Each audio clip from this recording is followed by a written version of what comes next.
अस्सलाम वालेकुम नाज़रीन, अमा जी मेज़बान संझा सैयद प्रोग्राम वॉर्म हॉल में अमा के भली कार चऊं था।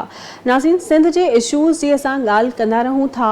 जेकॾहिं असां ॻाल्हि कयूं त वफ़ाक़ कॾहिं बि सिंध के प्रायोरिटी लिस्ट में शामिल नथो रखे कि का बि हुकूमत हुजे वफ़ाक़ में, पाकिस्तान मुस्लिम लीग नून हुजे, PTI हुजे, उन्हनि हमेशह सिंध के वफ़ाक़ खां कटे करे रखियो आहे। छो जो जॾहिं बि असां ॾिठो आहे त जॾहिं प्राइम मिनिस्टर इमरान ख़ान हुया त बि हुन सिंध में असांखे नज़र न आया। वरी जेकॾहिं असां ॻाल्हि कयूं नून लीग जी त जॾहिं नवाज़ शरीफ़ साहब प्राइम मिनिस्टर हुया त असांखे उहे बि सिंध में नज़र न आया। ऐं हाणे शहबाज शरीफ़ साहब जॾहिं प्राइम मिनिस्टर आहिनि त उहे सिंध खां मुकमल तौर ते कटियल आहिनि। असांखे इलाही घटि नज़र अचनि था सिंध जा। जेकॾहिं असां रोडनि रस्तनि जी ॻाल्हि कयूं, असां पाणी जी ॻाल्हि कयूं, जेके बि सिंध जा इशूज़ आहिनि उन्हनि खां हू परे असांखे नज़र अचनि था। छो जो असां जेकॾहिं ॻाल्हि कयूं त सिंध जी दिलि आहे कराची, ऐं कराची सभिनी जो आहे, पर कराची खे कंप्लीटली केर बि ऑन करण लाइ तयारु न आहे। असांखे हिते नंबर ऑफ पॉलिटिकल पार्टीज़ नज़र अचनि थियूं, पर उन्हनि मां केर बि सिंध जे इशूज़ ते ॻाल्हाइण लाइ तयारु न आहे। कराची में जेके मसइला आहिनि उन्हनि ते केर बि ॻाल्हाइण लाइ तयारु न आहे, उनखे ऑन करण लाइ तयारु न आहे।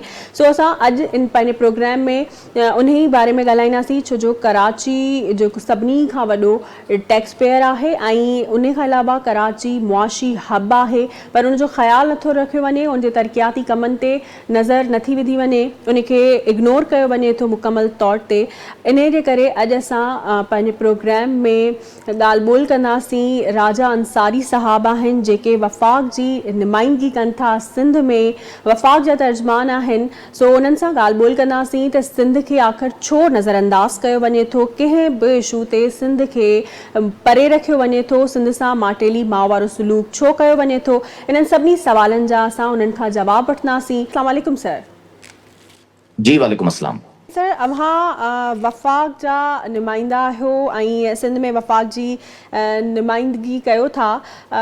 सिंध कॾहिं बि पाकिस्तान मुस्लिम लीग नून जी प्रायोरिटी लिस्ट में शामिल नाहे रही, छो?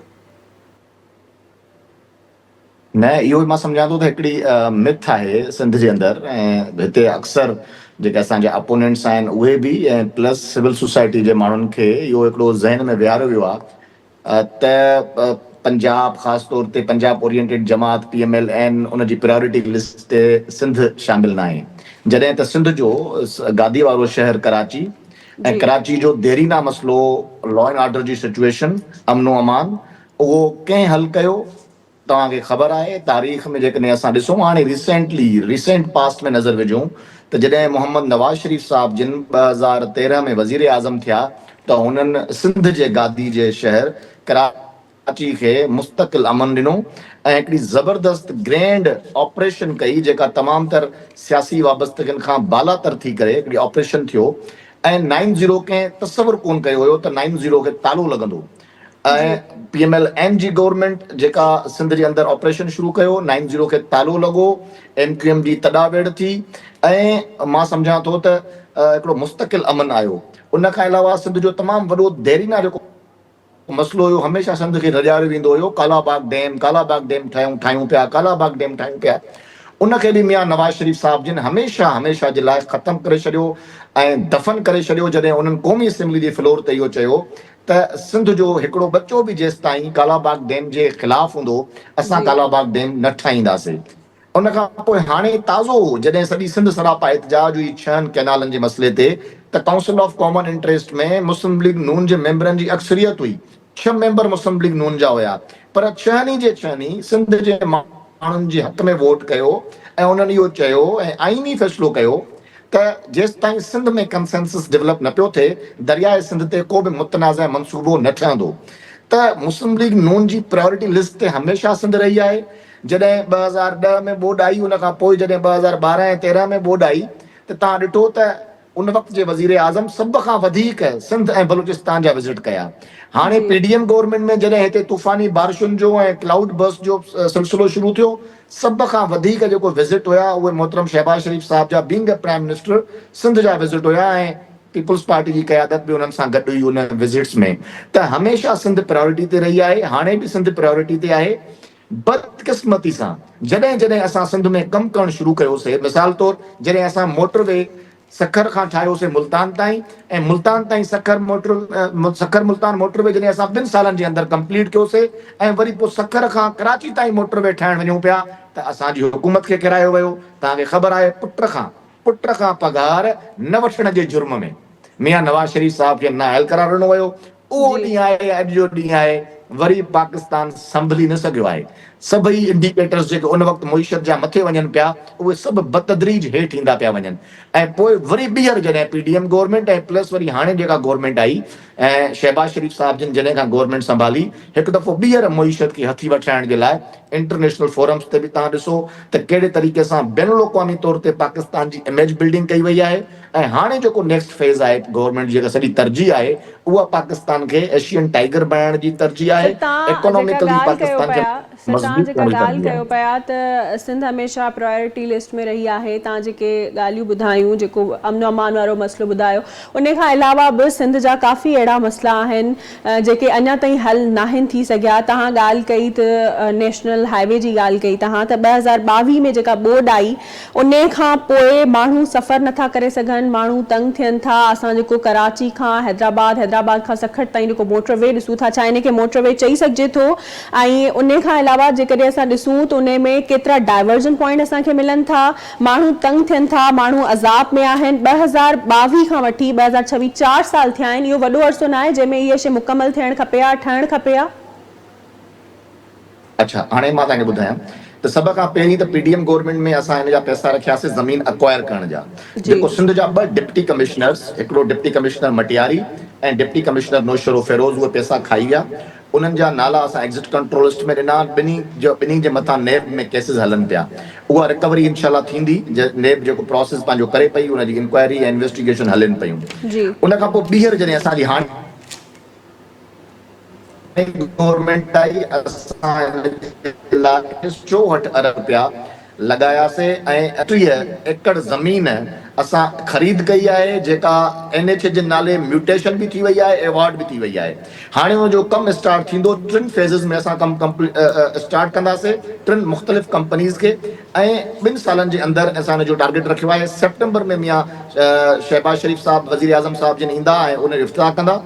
इहो आहे M6 हैदराबाद खां सखर मोटरवे ऐं हिकिड़ो हीउ जेको तव्हां ॿुधायो न त हीउ जेको M9 आहे कराची हैदराबाद इहो मोटरवे मियां नवाज़ शरीफ़ साहब जिन बि चयो आहे त इहो मोटरवे न आहे जीअं जी मोटरवे थियणु घुरिजे।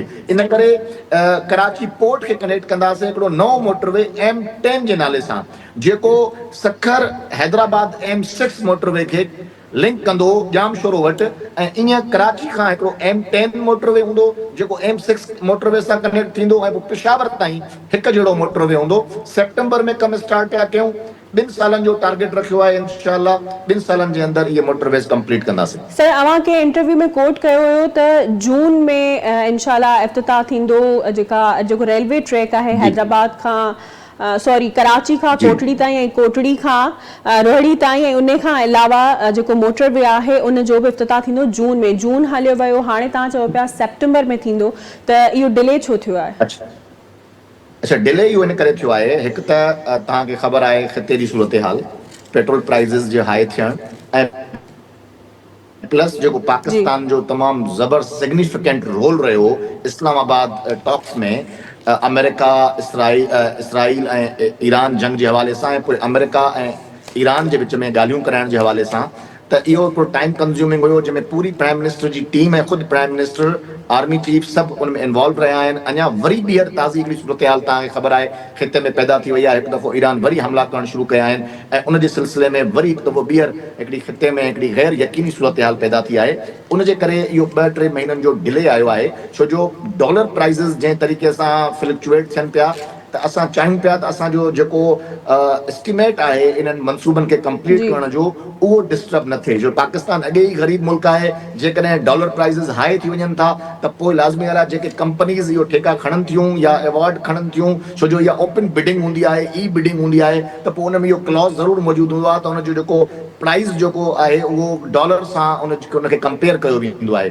इन करे असां चाहियूं था त सेप्टेंबर में इन जो आगाज़ कयो वञे त जीअं जेका डॉलर प्राइज़ आहे उहा बि फ्लक्चुएट न थिए ऐं तरतीब सां कमु हले। इंशाल्लाह सेप्टेंबर खां ही त मोटरवे जो इफ्तिताह त इंशाल्लाह सेप्टेंबर में थींदो, जॾहिं त जेको नओं रेलवे ट्रैक आहे उहो उन खां अॻु में ई इंशाल्लाह शहबाज साहब ईंदा ऐं उहो उनजो इफ्तिताह बि कंदा। इंशाल्लाह सर, असां उम्मीद कयूं था ऐं दुआ कयूं था, इहो बि तव्हांजो सिंध ते वॾो अहसान आहे। पर जेकॾहिं असां ॻाल्हि कयूं त तव्हांजी संजीदगी सिंध लाइ एतिरी आहे जो पहिरीं 15 अरब रखिया विया ऐं उन खां पोइ हाणे जेके मुख़्तलिफ़ पार्टीज़ वफ़ाक़ ॻोल्हींदी वठे थी सिंध लाइ, सिंध हमेशह पिन ते छो हुजे? जेकॾहिं ॻाल्हि जॾहिं पंजाब जे तरक़ियाती कमनि जी अचे थी, मनसूबनि जी अचे थी, त उन लाइ जेको सो दरवाज़ा खोलिया वञनि था ख़ज़ाने जा, पर जॾहिं ॻाल्हि सिंध जी अचे थी त उन लाइ मुख़्तलिफ़ पार्टीज़ ऐं चंदो गॾु कयो वञे थो, ईअं छो? न, चंदो गॾु न पियो कयो वञे। ॾिसो 15 अरब न आहिनि, असल में 20 अरब रुपया आहिनि ऐं इहे किस्त वाइज़ हूंदा। जीअं पैसा इहे बेसिकली असां जीअं कंपनियुनि खे अवॉर्ड कयूं था, फेज़ वाइज़ हूंदा। हिकिड़ो कमु कंप्लीट थींदो, टाइमली कंप्लीट थींदो, वरी उनखे ॿिया पैसा ॾिना वेंदा, वरी उहो कंप्लीट थींदो, वरी ॿिया पैसा ॾिना वेंदा। पर ही बेसिकली 364 अरब रुपए जो मनसूबो आहे सखर खां हैदराबाद जेको मोटरवे आहे M6, ऐं उन में जेके इन्हनि पैसनि में यूटिलिटीज़ जे हवाले सां ऐं शिफ्टिंग ऑफ यूटिलिटीज़ जे हवाले सां पैसा शामिल न आहिनि, उहे इन खां वधीक आहिनि। त असांखे त मनसूबो कंप्लीट करिणो आहे 364 अरब में। लाज़मी ॻाल्हि आहे थोरा घणा पैसा वधी बि सघनि था, उहे बि असां ई ॾींदासीं, पर ही कमु टाइमली इंशाल्लाह कंप्लीट कंदासीं। अच्छा, इन में जेको 2 साल जो अरसो आहे इहो टारगेट आहे। थी सघे थो इहो साल अञा वधी बि वञे या उन खां अॻु में बि थिए, पर हाणे इहो डिपेंड करे थो हालतुनि ते त कहिड़े तरीक़े सां ख़िते में हालतूं छा थियूं बीहनि। पर बहरहाल असांजी इहा पूरी कोशिशि रहंदी त असां पंहिंजे टेन्योर में इहे मनसूबा M6 ऐं M10 कराची हैदराबाद ऐं पोइ हैदराबाद सखर मोटरवे इहो पंहिंजो हिन टेन्योर में पूरो कयूं। इन खां अलावा बि कराची पैकेज में तक़रीबन 25 अरब रुपया वज़ीर आज़म साहब जिन ॾिना आहिनि, हैदराबाद पैकेज में 15 अरब रुपया ॾिना आहिनि। उन्हनि जा कम अवॉर्ड थी विया आहिनि, ई बिडिंग थी वई आहे, ठेका ॾेई चुका आहियूं, कमु स्टार्ट थींदो इंशाल्लाह। त इन खां अलावा वरी प्लस जेको तव्हां ॾिसो था त जेके तरक़ियाती मनसूबनि जे हवाले सां सूबाई हुकूमत खे जेके फंड्स विया आहिनि उहे बि मिलायूं तक़रीबन 329 अरब रुपया जेको आहे उहो वफ़ाक़ सिर्फ़ु तरक़ियाती मनसूबनि जे हवाले सां सिंध खे ॾिए पियो। त इंशाल्लाह सिंध प्रायोरिटी ते रहियो आहे ऐं रहंदो इंशाल्लाह। सर, असांजो जेको सवाल आहे अवां खां उहो इहो आहे त 2013 खां 2026 ताईं वफ़ाक़ जी जेका तरक़ियाती बजट आहे उन में सिंध लाइ फंड छो नथो रखियो वञे? सिंध छो नज़रअंदाज थिए थी? जॾहिं पंजाब जी डेवलपमेंट जी ॻाल्हि अचे थी त पंजाब खे उहो फंड ॾिनो वञे थो, पर सिंध लाइ उहो बजट नथी रखी वञे। ॾिसो, इहा बि मां इहा हिकिड़ी मिथ आहे, ईअं आहे कोन। पंजाब खे पंहिंजे हिसे जा पैसा मिलनि पिया, सिंध खे पंहिंजे हिसे जा पैसा सर, मिलनि जेकॾहिं पिया। अवां चओ था इहा हिकिड़ी मिथ आहे त असां प्रैक्टिकल बेसिस ते उहे कम उहे मनसूबा छो नथा ॾिसूं? मां अर्ज़ करे वञा, ॾिसो प्रैक्टिकल बेसिस ते तव्हां गाॾी खणी निकिरो, तव्हांखे नज़र ईंदो वफ़ाक़ जो शानदार जेको 100% वफ़ाक़ी फंडेड प्रोजेक्ट आहे, सरजानी टाउन खां वठी करे जामा क्लात ताईं फंक्शनल आहे। हिन वक़्तु नुमाइश ताईं फंक्शनल आहे, नुमाइश खां जामा क्लात 5.5 अरब रुपयनि सां असां वरी उनखे एक्सटेंड पिया कयूं। ग्रीन लाइन जी ॻाल्हि पियो कयां, state of art air condition buses आहिनि, 100% वफ़ाक़ फंडेड प्रोजेक्ट आहे। अहिड़े तरीक़े सां जेको सुपर हाईवे आहे जंहिंखे एक्सटेंड कयो वियो, हाणे जेके M9 चऊं था फंक्शनल आहे, हिन वक़्तु बि उहो हले पियो, माण्हू हुन मां मुस्तफ़ीद थियनि पिया। पहिरियां वारे सुपर हाईवे खां 1000 दफ़ा बहितर आहे, पर हाणे असां पाण चऊं था त असां हुनखे नए इहो पंहिंजो कमु कंदो रहंदो, हिकिड़ो M10 ॿियो खणी वेंदासीं। त कम हलनि पिया, अहिड़ी ॻाल्हि न आहे। सिंध हुकूमत, पंजाब हुकूमत जे जी पंहिंजे बजट मां उते ख़र्च करे ॿुधायो, पंजाब में हिकिड़ो बि अहिड़ो प्रोजेक्ट न आहे जेको 100% वफ़ाक़ फंडेड प्रोजेक्ट हुजे। सूबे सां मिली करे उते ज़रूरु कमु पियो थिए, पर 100% वफ़ाक़ी प्रोजेक्ट सिर्फ़ु कराची में लॻल आहे, जेको सिंध जे गादी जो शहर आहे। त सिंध हुकूमत खे जेकॾहिं असां ॾिठो वञे त 2013 खां वठी करे 2024 ताईं जेको तरक़ियाती बजट, तरक़ियाती कमनि जे लाइ जेको सिंध हुकूमत खे बजट मिलियो आहे पंहिंजे माण्हुनि ते ऐं सिंध जे इन 400-450 किलोमीटर जे इन पूरे रक़बे ते ख़र्च करण जे लाइ, उहो काॾे वियो? इन जो सवाल सिंध जो माण्हू पुछे। पाकिस्तान पीपल्स पार्टी खां मुसलसिल पीपल्स पार्टी जी हुकूमत रही आहे। हाणे ही टेन्योर पूरो करण खां पूरो थींदो त 20 साल पाकिस्तान पीपल्स पार्टी जी हुकूमत सिंध में हूंदी।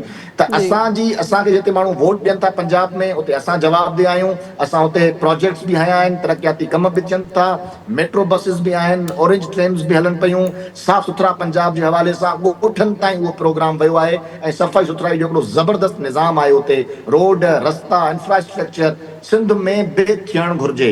सिंध सर में हर शइ तबाह सर नाहे, हिते सिंध में बि सुठा रोड ॻाल्हि हूंदा। कयो पिया सर हिते ॻाल्हि कयो पिया त अवाम पीपल्स पार्टी खां सवाल करे पुछे पीपल्स पार्टी सिंध में हुकूमत ज़रूरु करे थी पर पाकिस्तान मुस्लिम लीग नून जेका आहे उहा हींअर वफ़ाक़ में आहे त उहा सिर्फ़ु पंजाब जी पार्टी न आहे, उहा पूरे चारई जेके सूबा आहिनि उन्हनि ते हुकूमत करे थी ऐं उन्हनि वटि उन्हनि जो फ़र्ज़ु आहे त हू चारई सूबनि ना माटेली माउ वारो सलूक न कनि ऐं हिकिड़ी नज़र रखनि।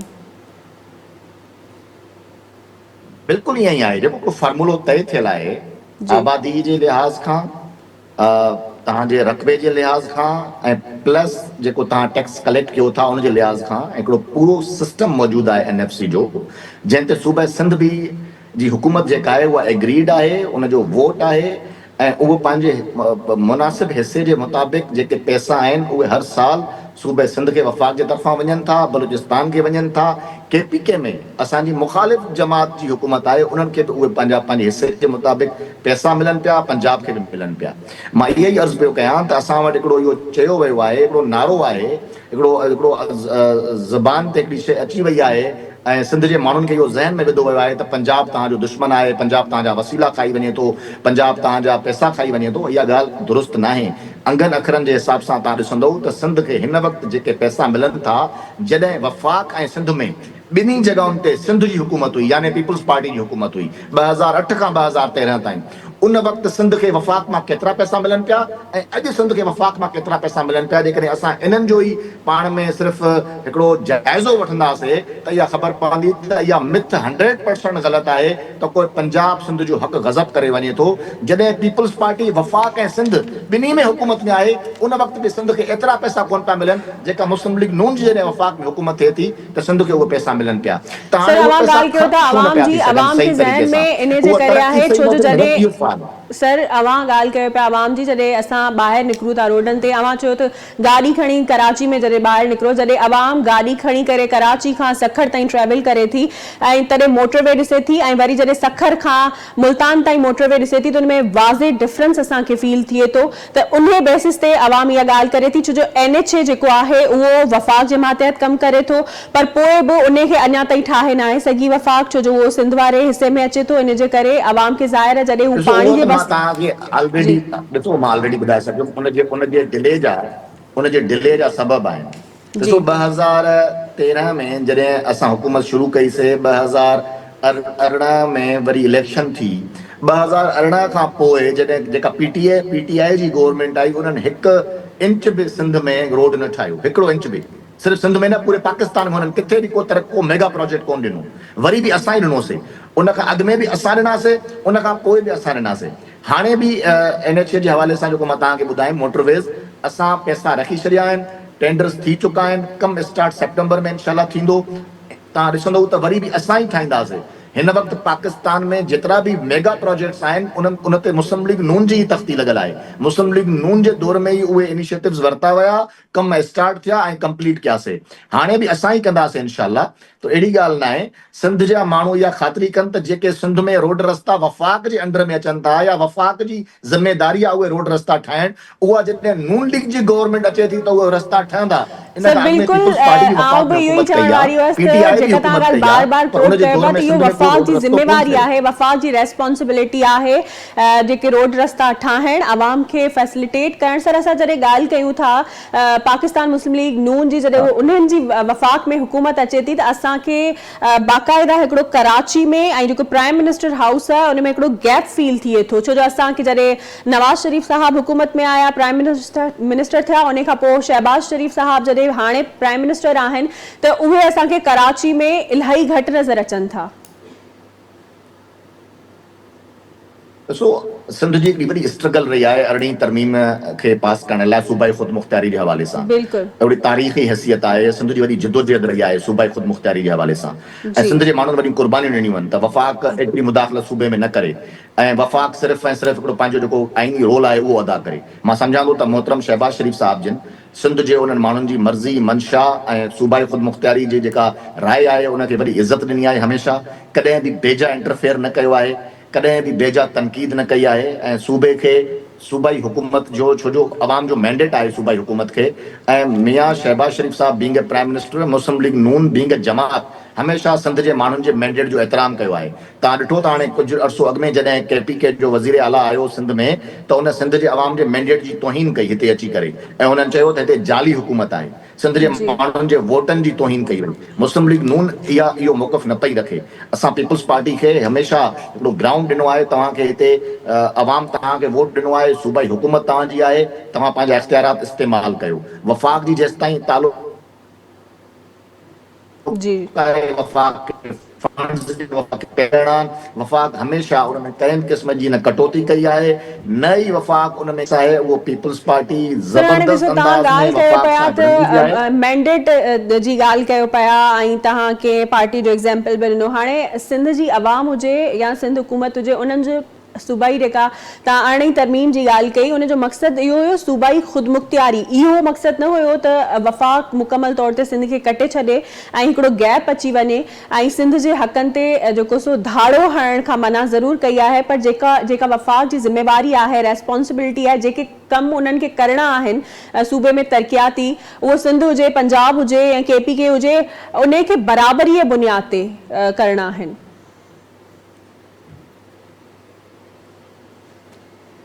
बिल्कुलु सही था चओ। ऐं सिंध हिन वक़्तु वफ़ाक़ी हुकूमत पूरे पाकिस्तान में सभ खां वधीक कम सिंध में ई करणु वञे पई।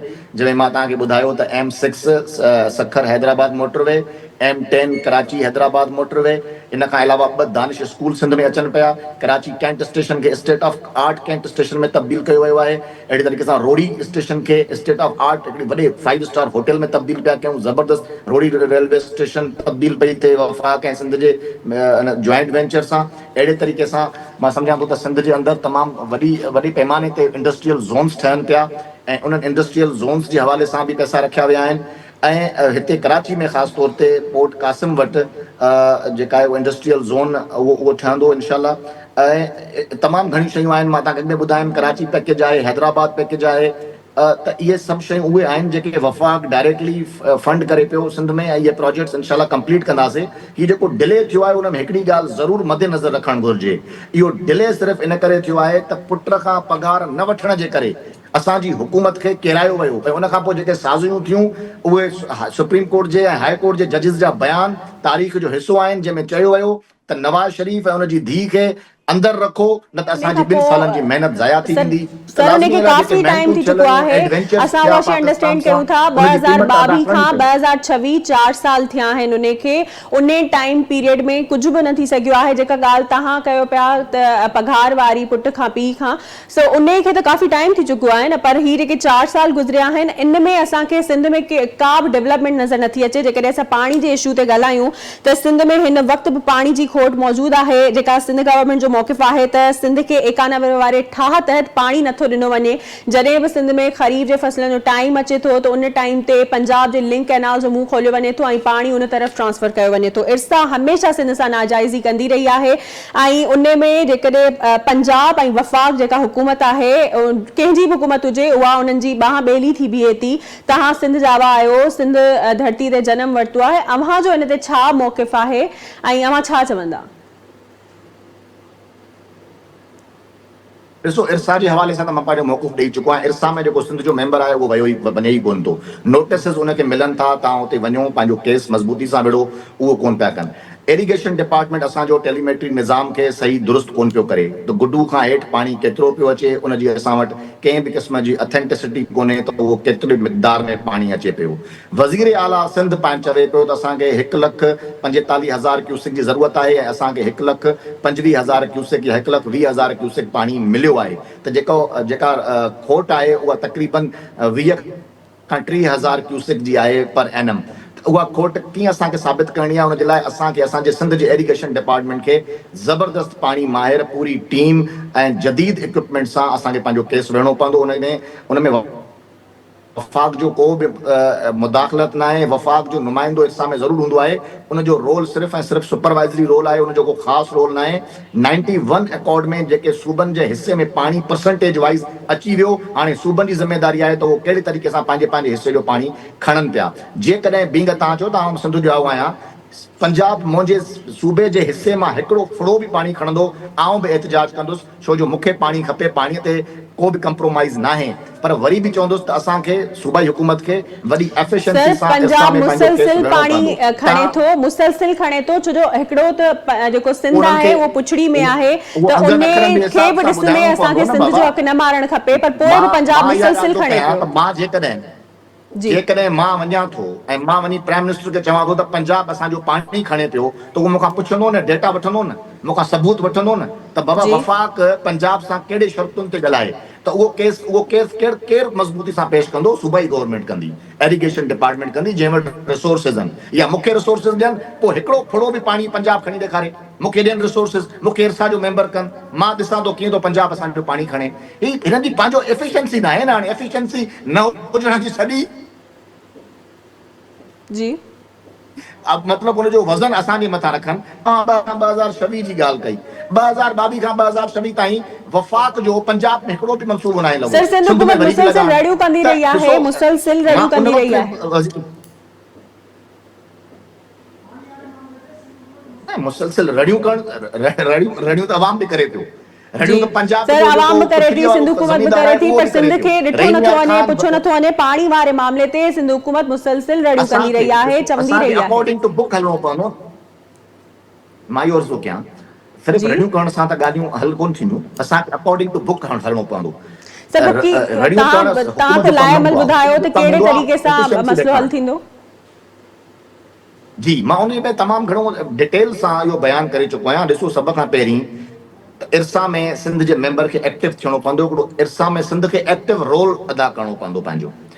टेलीमेट्री निज़ाम खे पंहिंजे खे जेके असांजी जेके मेजरमेंट्स जेके इक्विपमेंट्स कनि पिया, गुडू खां हेठि त पाणी ताईं ऐं कोटड़ी ताईं, उन्हनि खे मेजरमेंट करण जे लाइ तमामु जदीद असांखे मशीनरी जी ज़रूरत आहे, जेको इरिगेशन डिपार्टमेंट जंहिंजे करोड़ों रुपया अरब बजट आहे, उहो आराम सां करे सघनि था। ऐं उन्हनि डेटा खे इंटरनेशनली जेके मिसाल तौर यूनाइटेड नेशंस जा पाणी जा माहिर आहिनि, इंटरनेशनल पाणी जा माहिर आहिनि, उहे उन्हनि खे मॉनिटर कनि ऐं उनजी रिपोर्ट शाया करणु घुरिजे, त जीअं असां पंहिंजो केस जेको पाणी जो केस आहे सिंध जो, उहो मज़बूती सां इरसा जे जी अंदरि पेश करे सघूं। उन खां अलावा असांखे जदीद पाणीअ जे एक्सपर्ट्स जी पूरी टीम जी ज़रूरत आहे, जेका असांजे इरसा मेंबर खे सपोर्ट करे ऐं इरसा में सिंध जो केस मज़बूती सां खणी वञे। उन खां अलावा जेके लाइन लॉसिस आहिनि, कैनाल लॉसिस आहिनि, पाणी जा इंट्रा प्रोविंशियल लॉसिस आहिनि, उनखे मॉनिटर करण जे लाइ बि हिकिड़ो पूरो मैकेनिज़म जी ज़रूरत आहे। त इहो पूरो हिकिड़ो मां सम्झां थो त सिंध हुकूमत खे ख़ासि तौर ते इरिगेशन डिपार्टमेंट खे इन ते कमु करण जी ज़रूरत आहे। असां वटि हिते तमामु वॾी लेवल ते इरिगेशन में करप्शन थिए पई, उनखे रोकण जी ज़रूरत आहे। त इहे सभु शयूं जॾहिं जेसिताईं न थींदियूं, सिंध में पाणीअ जो मसइलो हल कोन थींदो। इहो इंटरनेशनली जिते बि पूरी दुनिया में जेके बि पुछड़ीअ वारा इलाइक़ा हूंदा आहिनि, उते पहुचंदे पाणी घटि थी वेंदो आहे, उनजा खोड़ सारा सबब आहिनि। पर हिन जदीद दुनिया में जॾहिं असां 21वीं सदी में वेठा आहियूं, उनखे रोके सघिजे थो, उनजो तदारुक करे सघिजे थो। सिर्फ़ु ऐं सिर्फ़ु इहो चई छॾणु त वफ़ाक़ या पंजाब असांजो हिसो खणी थो वञे, इहो काफ़ी न आहे। उनखे साबित करण जे लाइ पढ़ियल लिखियल अंदाज़ में, एकेडमिक अंदाज़ में असांखे अॻिते वधिणो पवंदो ऐं सिंध जो मज़बूत केस रखिणो पवंदो। जेसिताईं उहो असां न कंदासीं, ईअं कोन थींदो। मां अॻु में बि अर्ज़ु करे वञा त तव्हां हिते जीअं असां चऊं था त सिंध ते वफ़ाक़ न पियो ख़र्च करे, पंजाब ते करे पियो, हिकिड़ो बि मनसूबो पंजाब में 2022 खां 2026 ताईं वफ़ाक़ जी हुकूमत न ॾिनो आहे, सिंध में ॾिना आहिनि। त पोइ हिते छा पंजाब जी हुकूमत इहो चवे त वफ़ाक़ जी हुकूमत सिर्फ़ु सिंध में मनसूबा ॾिए पई, पंजाब में न पई ॾिए? त पंजाब में जेका तरक़ी नज़र अचे पई, उहा उतां जी सूबाई हुकूमत पई करे। सिंध में जेका तरक़ी नज़र असांखे अचे पई, उहा लाज़मी ॻाल्हि आहे, सूबाई सर हुकूमत पई करे। अव्हां हिते जी जेके ॻाल्हि रोड रस्ता असां ठहनि सम्झूं पिया, पिया, पर ॻाल्हि इहा आहे त जेको हिकु शराइ पासे पुठो ठहियो असां आहे, जेको सूबाई हुकूमत पाड़ेसरी ठाहियो मुल्क आहे, उन जॾहिं उहो सिंध तास मुआहिदे जी भनकड़ी कनि था त असां उन्हनि ते ॻाल्हायूं था, आवाज़ उथारियूं था, पर ॿिए तरफ़ सिंध में ई जेको सो पाकिस्तान में बल्कि उते ई सिंध जे हक़नि ते धाड़ो हयो वञे पियो, पोइ पाणी हुजे या मुख़्तलिफ़ मामला हुजनि, त उते ज़ाहिर ॻाल्हाइणु ठहे थो। सर पर जेकॾहिं आख़िर में अव्हां खां इहो सवाल पुछां त वफ़ाक़ खे अञा मां पाकिस्तान तव्हांखे इंश्योर खे थो कयां, ठाहिण में केतिरो टाइम सिंध लॻंदो, ऐं मां उन्हनि जो मां स्पेशली मां जेके तव्हांखे प्राइम इंश्योर थो मिनिस्टर कयां, आहिनि, उन्हनि जो सिंध लाइ सिंध जे विजन छा आहे, पाणीअ ते के कंहिं बि क़िस्म ख़ासि जो धाड़ो मंसूबा न पियो आहिनि? हयो वञे।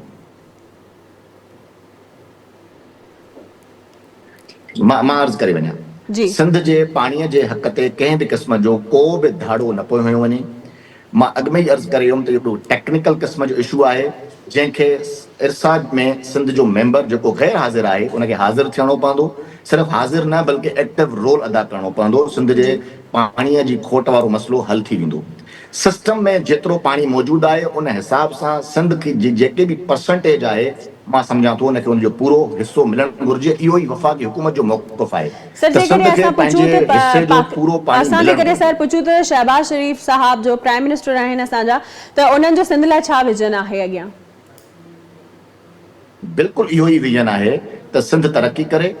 सिंध में जेके पाणी जो ख़ासि तौर ते इशू आहे उन्हनि हमेशह इहा ॻाल्हि कई आहे त दरियाए सिंध ते सभ खां पहिरियों हक़ सिंधी माण्हुनि जो आहे ऐं सिंध खे जेको पाणी जेको हिसो मिले थो उन में कंहिं बि क़िस्म जी खोट न थियणु घुरिजे। सिंध खे पंहिंजे 91 जे अकॉर्ड जे मुताबिक़ पंहिंजे हिसे जो पाणी मिलणु घुरिजे। इहो वफ़ाक़ जो क्लियर मौक़िफ़ आहे। शहबाज साहब जी इहा मुकमल तौर ते इहो विजन आहे। प्लस असां सिंध में रोडनि रस्तनि जो ॼाण विछाइण वञूं पिया, रेलवे खे अञा वधीक तरक़ी पिया ॾियूं, नओं रेलवे ट्रैक पिया ठाहियूं। असां चाहियूं पिया त सिंध छो जो असांजो पोर्ट सिटी सिंध में आहिनि, सॼो असांजो जेको कारोबार आहे उहो सिंध खां ई पूरे पाकिस्तान में वञे पियो। त सिंध ख़ुशहाल हूंदी त पूरो पाकिस्तान ख़ुशहाल हूंदो। त शहबाज शरीफ़ साहब जे विजन जो जेको मेन असां हुनजो जेकॾहिं सेंट्रल आइडिया कढूं त उहो इहो ई आहे त सिंध ख़ुशहाल त पाकिस्तान ख़ुशहाल। वरी महिरबानी राजा अंसारी साहब, अवां असांखे वक़्तु ॾिनो।